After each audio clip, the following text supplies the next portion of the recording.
Alright, what's up everybody? So today I've got 8 different training variables. I'm going to go through each one, say if it's overrated or underrated in my opinion, give my reasoning, and just my brief thoughts on each training variable. So on the menu for today, rep ranges, volume, machines, proximity to failure, diet, progressive overload, training instinctively, and last but not least, number 8 will be genetics. So with that said, I'm going to dive into the first one, which is rep ranges. I actually think rep ranges are a bit overrated. This is probably one of the more common questions I get from my clients. They're asking what rep range they should use, if they can change rep ranges, if it's okay if they went a little over or under their target rep range that I had prescribed for them. And this is just something where it's really not that big of a deal. There's so many lifts that work well in a variety of rep ranges, and you're not really training different functions of a muscle by going a little bit lower or higher. Of course, there are, in general, going to be certain rep ranges that you want to avoid. I'd say 1 to 4 pretty much across the board is a waste of time. You could kind of make the case for 4, but why not just do 5 or 6? It's just getting a little bit too low to where you might not actually see the best growth, and fatigue might be a bit higher. No point in really just going that low. The same problem on the other side of the spectrum if you're getting usually above, I'd say for most lifts above like 13, 14, 15 reps. Of course there are exceptions to that, but usually around 15 plus, 20 plus, especially like 30 plus, you just don't really want to be doing a whole ton of your programming there for just practical reasons. Fatigue, endurance, cardio, breathing wise, even just sensations like the pump and the burn, they get a bit extreme at that point. And even something else that nobody really talks about, just your overall mental focus. It's like if you know you're going to be moving the weight for 25 reps, it's guaranteed to be what, maybe a minute and a half, maybe even 2 minute set depending on your tempo. It's like I don't know how everybody's going to stay so focused for that. It's going to be a little bit tricky. So with rep ranges, preference will override in most cases, but I would say skewing rep ranges to be a little bit higher or lower depending on the resistance profile of the lift. And just what you're looking to get out of the lift is going to be important too. That can be useful, but again, preference is mostly going to be key here. If something's length and biased, like say a Smith bench or a preacher curl, doing a little bit lower reps, like maybe 6 to 8, 6 to 10, kind of in that range is totally fine. Going higher in reps, it just doesn't necessarily provide any extra benefit, especially if the lift does give a really good stretch. Going a little bit lower in reps just to use heavier weight might actually have some benefit. So usually that's kind of the rule of thumb that I like to go by. And for stuff that is super short biased, usually higher reps feel a little bit better. I don't know if it's just the slightly lighter weight that feels better, or if it's just heavier weight that's awkward. Either way, as long as you're within that like 5 to 12, 5 to 15, 6 to 15 range, you're pretty much good for most lifts. Volume is the next one. Volume is, the longer I lift, the more I realize volume is overrated. Ultimately, it's just your workload. The best way I could describe this, just to sum it up real quick, you want to beat your muscle to a pulp during a set, but how many times you do that is far less important. So as long as your sets are being pushed very hard and you are getting a good proximity to failure and just getting everything within your muscle activated and firing under very high effort, close to failure, you're pretty much good. And diminishing returns are going to be a thing. There's nuance to that, but I'm not going to spend this whole video talking about that. But with volume, you don't need a whole ton of it. You don't want to do just a little bit. But as long as you're getting productive, difficult sets during your workout, that's pretty much fine. So it's more so about at least having some working sets that smoke your muscle. It's not really about how many you actually do. Volume I like to use as a tool for if everything else is exhausted and your volume is already on like the quote-unquote lower side. That's kind of like, all right, everything's good, maybe you're still in a plateau, maybe you do need an extra set. That's when I think increasing volume can actually have benefit. But if you're just talking about like, oh, I haven't seen any gains, should I do 7 sets a week or should I do 10 sets a week? It's like, just pick one. It doesn't actually matter what one you start with because you don't even know. So only way to find out is just through your training, and it really just isn't something to worry about. Focus, there's so many more things that are more important. Volume seems like one of these things where more is always better. It's just not quite how that works, at least in most cases. And it's something you can experiment with so easily too. Number 3 is going to be machines. Machines, and I'll probably always say this. I mean, I guess it depends on what the community kind of trends towards in general, but I would say machines are actually underrated. They're just so versatile, and they pretty much guarantee that you are going to be doing the lift properly. There's so many lifts that are easy to mess up, specifically free weight squat patterns, where just doing a machine, if you have access to a machine, can lock your technique in really nicely. So most people are going to be hip dominant. If you're quad dominant, that's extremely rare, or you've trained yourself to be that in a very specific kind of unique way. Most people are going to have a hard time taking their quads close to failure because their hips are just going to take over and they have no idea what's going on. If you're a more trained lifter, or you're more athletic generally speaking, you can override this a little bit easier. But I would say for people that maybe aren't as gifted genetically, or just aren't as athletic, or maybe you're severely detrained, like you're athletic, but you've been sedentary for say 10 years or so, and you're in your mid-30s and haven't done anything since high school or college, it might be difficult for you to learn how to do something like a quad biased squat, and anytime your quads start to activate and kind of get close to failure, your hips just start taking over. So using machines in these situations are just incredibly useful. There's also a lot of movements that you just straight up can't do with a free weight that you can do with a machine. A leg extension comes to mind, hamstring curl comes to mind. Of course, you can do Nordic curls, and you can do like a bodyweight leg extension too, but those are just two things that machines can do that you have a much harder time doing with your own body weight. Hack squats you can't really do without a machine. It just supports your hips like a barbell never could, because it doesn't have that external stability. So machines are super underrated. You're not getting any less stimulus from machines than you would with free weights. If anything, you'd get slightly more, and I pretty much solely train on machines these days. And that's not to say free weights aren't good or they're not worth using. It's just if you have machines available, I would probably just pick the machines, as long as you don't have a specific preference. If you prefer free weights for whatever reason, then ultimately that could override. But if you're looking for the best results and are pretty indifferent towards the tool you're using, machines are always going to be a really good option.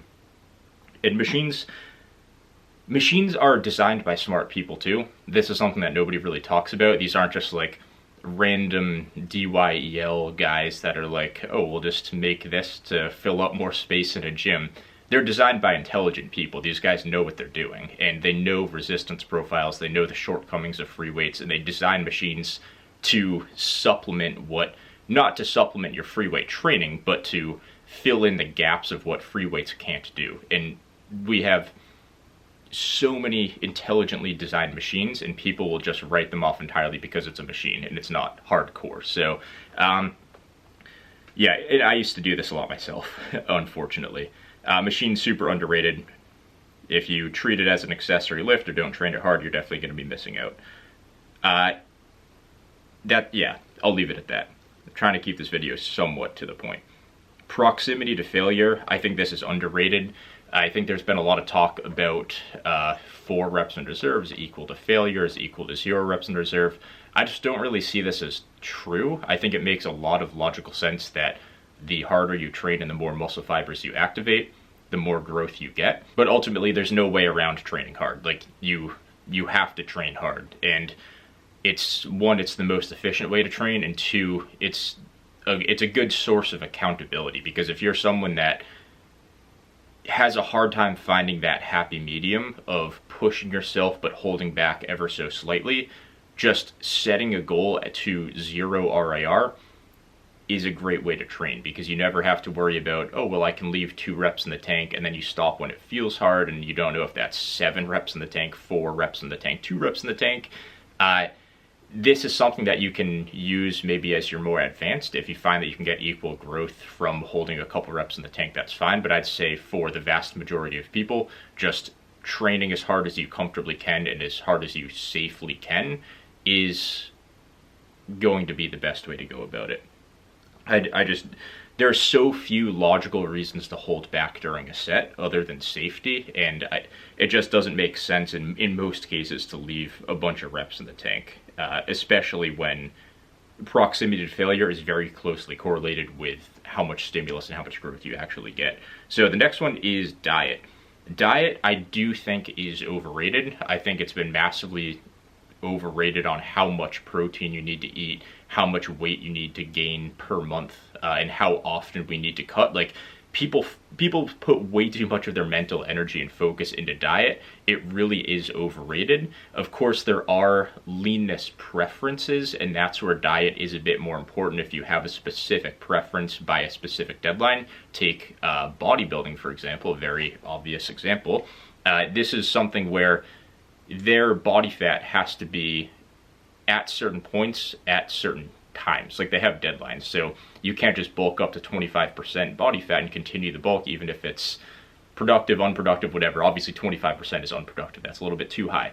But if you have a show in 3 months, you have to be probably 12 to 14% body fat at that point. And whether it would be more productive to slowly bulk up to 17, 18, 19, 20% or cut to say 8, 9, 7% and do a show doesn't really matter. It's like you have the show that you have to be ready for. So that's why I think the general population, or just recreational lifters similar to myself, no matter how seriously you take it, there's been too much of a focus on diet, because I think a lot of the stuff we learn in that has been popularized in the community has been from competitive bodybuilding, where we need to take the training stuff, but the diet stuff just doesn't really apply to us. So that's one thing that I do think is overrated.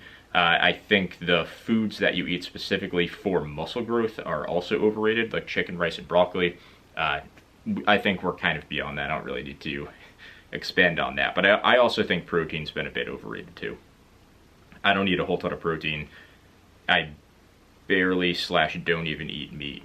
And I've been all right so far. So number 6 is progressive overload. And this is a tough one to answer, so I'm actually going to say progressive overload is actually both overrated and underrated. This is kind of a unique one because it's very context dependent. You can have a variance in my answer based on your own context, with things such as personality type, what niche of the fitness industry you're in, etc. There are so many things that changes whether it should be a focus or whether it should not be a focus, or whether it should be your primary focus, or maybe something like the 5th most important thing on your to-do list in the gym, at least focus-wise. So it really does depend on your situation. I would say for my specific channel, my channel has been built on a foundation of kind of giving the warnings of making progressive overload too much of a focus and the downsides of that. I think a lot of people here probably fall under a pretty similar category as myself, where you focus just way too much on strength and focused way too much on paper and adding reps and progressive overload, and it was at the expense of your overall technique and stimulus. It was, to sum it up, it's kind of just ego lifting, but not really for the sake of your ego. You're just constantly anxious about adding a rep or adding weight to the bar because it's been shoved down your throat by the fitness industry for so long. Specifically, a lot of it from like powerlifters and strength-oriented people too, which is a whole other topic. But I would also say progressive overload is underrated as a primary focus, or at least as a high priority for people that need some accountability to actually make sure their training effort stays high, session over session. So you get some people that will train until it kind of feels hard, but they're a little bit too passive, and they don't go all out in the gym. And there are people, a lot of beginners especially, because you just haven't really learned the ropes of training yet, where keeping progressive overload as a bit higher thing on your priority list can be useful, where if you feel like some days you're super motivated and you go in and you crush it, and then the next day if you're not feeling motivated, then it's easy to just kind of stop a little bit shy of failure. Maybe you're still training kind of hard, but not as hard as you could. Well, tracking your training and focusing on your most recent or your best performance gives you a guideline of what you can actually handle. So if you're doing, say, something like a lat pull down, and you start off doing 100 pounds for 10 reps on a great session where you went all out, you were motivated, you were fired up, then the next session you do 100 pounds and you stop at 5, or you're doing warm-ups and 80 feels kind of heavy that day. I'm not saying it's not okay to auto-regulate your training and adjust your reps or your working weight a little bit day by day, but it gives you a pretty good basically guideline or reference to what you can actually handle. And I'd say in 98% of cases, regardless of how you feel or how you've slept, avoiding the extremes, of course, regardless of how you feel, how motivated you are, you can match or beat your previous performance in a lot of cases. And that's something that I think people don't talk about quite enough, where motivation, at least for me, seems a little bit overrated, where it's like, whether you're sad, happy, motivated, depressed, whatever, like physically, you can handle what you've done most recently, and avoiding the extremes like injuries, like sleeping less than 4 hours or something ridiculous like that, you can match performance very easily. So if you're someone that you feel like your motivation and your effort levels fluctuate like crazy, tracking and keeping a closer eye on progressive overload can definitely be useful. But on the other side of that same coin, for someone like myself, and I actually have quite a few clients that still are kind of in this mindset where they have to just chase the numbers. They don't feel good about themselves if they don't add a rep to every lift. It's like, that's just, it's sad to see people kind of fall into that, where they constantly have to focus on technique. They constantly have to refine things and pull back. It's just something where if you train hard and you give it your best effort and you genuinely know that at the bottom of your heart, whatever, you don't have to focus as much on progressive overload. Still track things, still write down your workouts, still keep a logbook at least of your working weights, and ideally with reps too, but don't live and die by that. That should not dictate how you feel during each session. That should not dictate if it was a productive session or not. Ultimately, it's just the general trend in your numbers, in your measurements, in your body weight, in your progress pictures. Like, it's just another one of those variables that's useful, but it's not something to live or die by. Next one will be training instinctively. So this is kind of a similar one to progressive overload, where you have some people that should be using their instincts a little bit more than they are, and you have some people that are the other way around, where maybe they're using their instincts too much. And there's two sides to this as well, where you have instincts that will tell you what hard training is, and you can listen to those, or you can also listen to your instincts that say, let's conserve energy, this hurts, we're giving you painful sensations, you're out of breath and your muscles burn, let's hold back. So instinctive training, that's kind of tough to define because you have such a big spectrum of instincts that you could choose to listen to or choose to ignore based on what your mindset and your motivation levels and your approach overall is.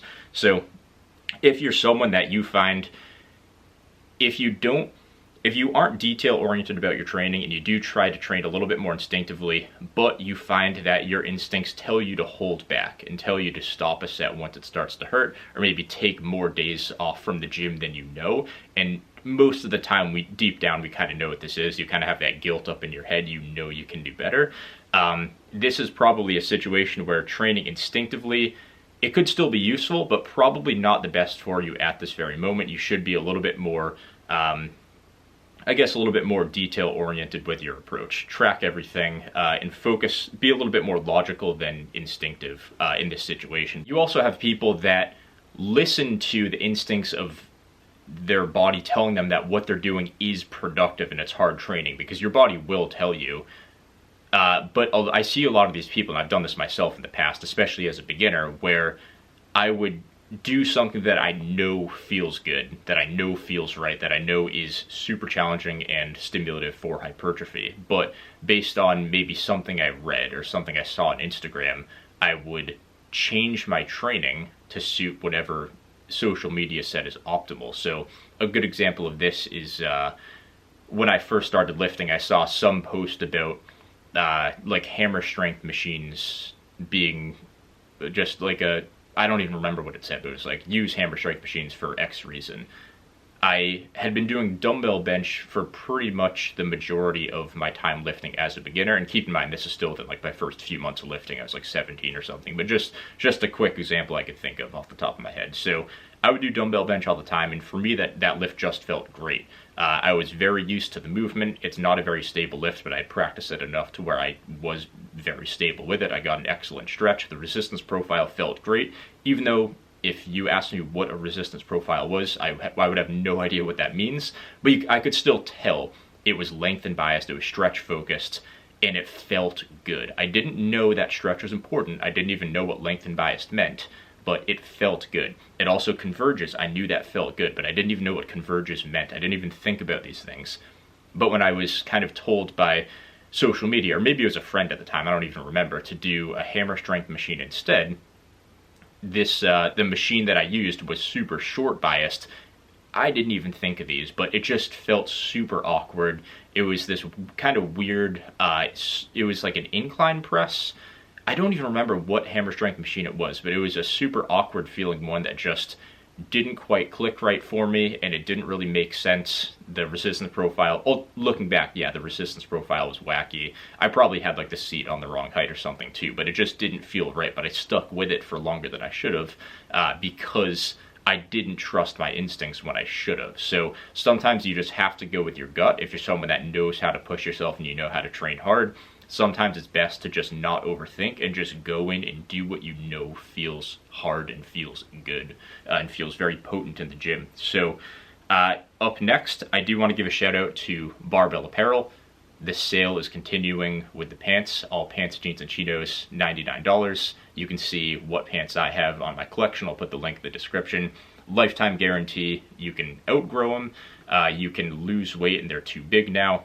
Doesn't even matter. If you work out in them, you do whatever, shred them, rip them up, wear them out. It's a lifetime guarantee, so they'll replace them or repair them in certain unique cases, but that is Barbell Apparel. So if you want to check them out, my link is in the description. You can see my collection, not just the pants, but you can see all the shirts and stuff that I wear in my videos too. So the last one, for genetics, this has been kind of a hotly debated topic on my channel recently. Obviously, I posted a video saying how I got big with average genetics.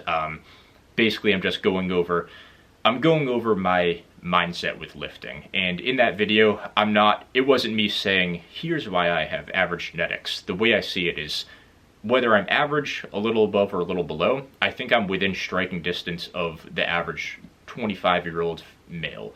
And I don't think that I have any particularly special gifts or anything that maybe holds me back more than it would the average person.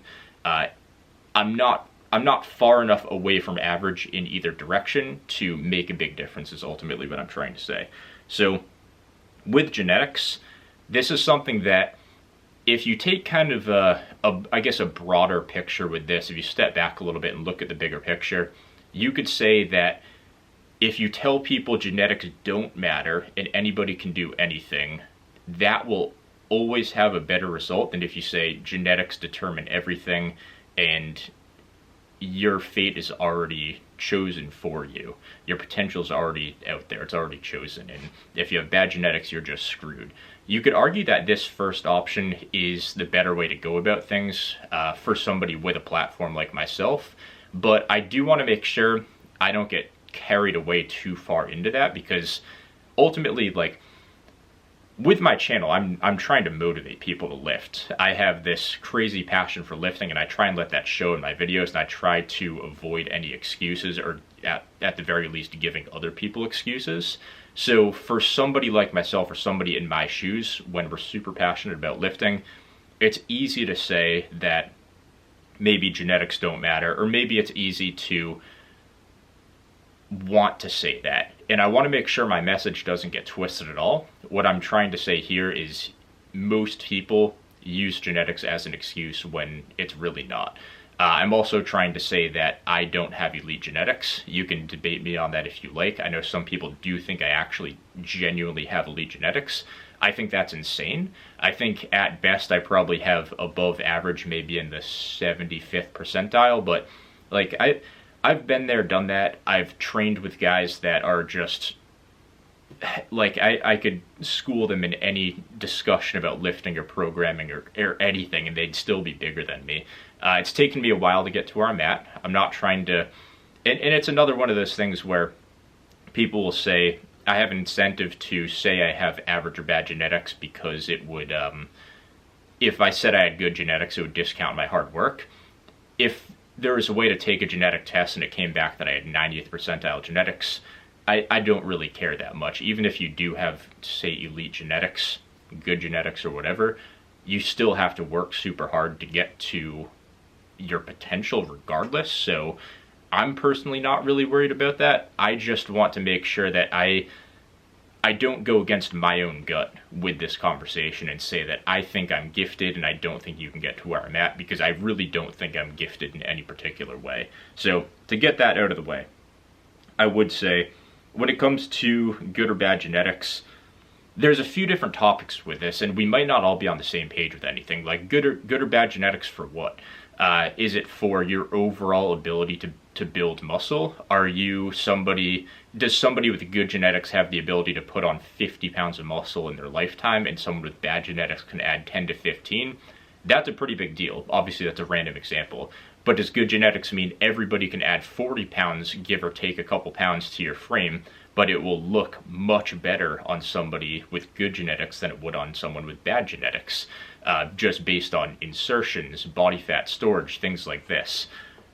I think what you talk about with genetics determines a lot of their importance. I would argue that your overall ability to add muscle is the most important genetic factor. The timeline doesn't matter as much.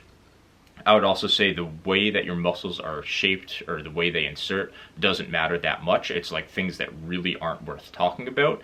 However, if you have your body is just straight up not able to add as much muscle as somebody else, regardless of the time frame, whether it takes someone with good genetics 3 years to add 30 pounds or someone with bad genetics 8 or 9 years, those also aren't worth worrying about in my opinion. But if your actual potential muscle that you're able to build in your lifetime is vastly different from good versus bad genetics, I do think that's pretty important. That's really the only thing I'd be concerned about in the whole topic of genetics. And from what I can tell, and it's so hard to tell because you could have someone that just has like the worst insertions ever, but they have really good genetics for overall muscle building ability or muscle building potential. It's such a hard conversation to have. But I would say I've seen a lot of people that you would assume to have bad genetics or just straight up do have bad genetics from like a skeleton or body fat distribution or overall muscle insertion standpoint. I've seen a lot of those people have insanely jacked physiques that you would never assume that they could get to just based on the way that their physique looks. And just from seeing that happen so many times, I have a hard time saying that genetics are going to be super important. But of course, this is going to be a debate that never ends because there's really no way to figure out if genetics are good or bad, mostly because it's pretty subjective too.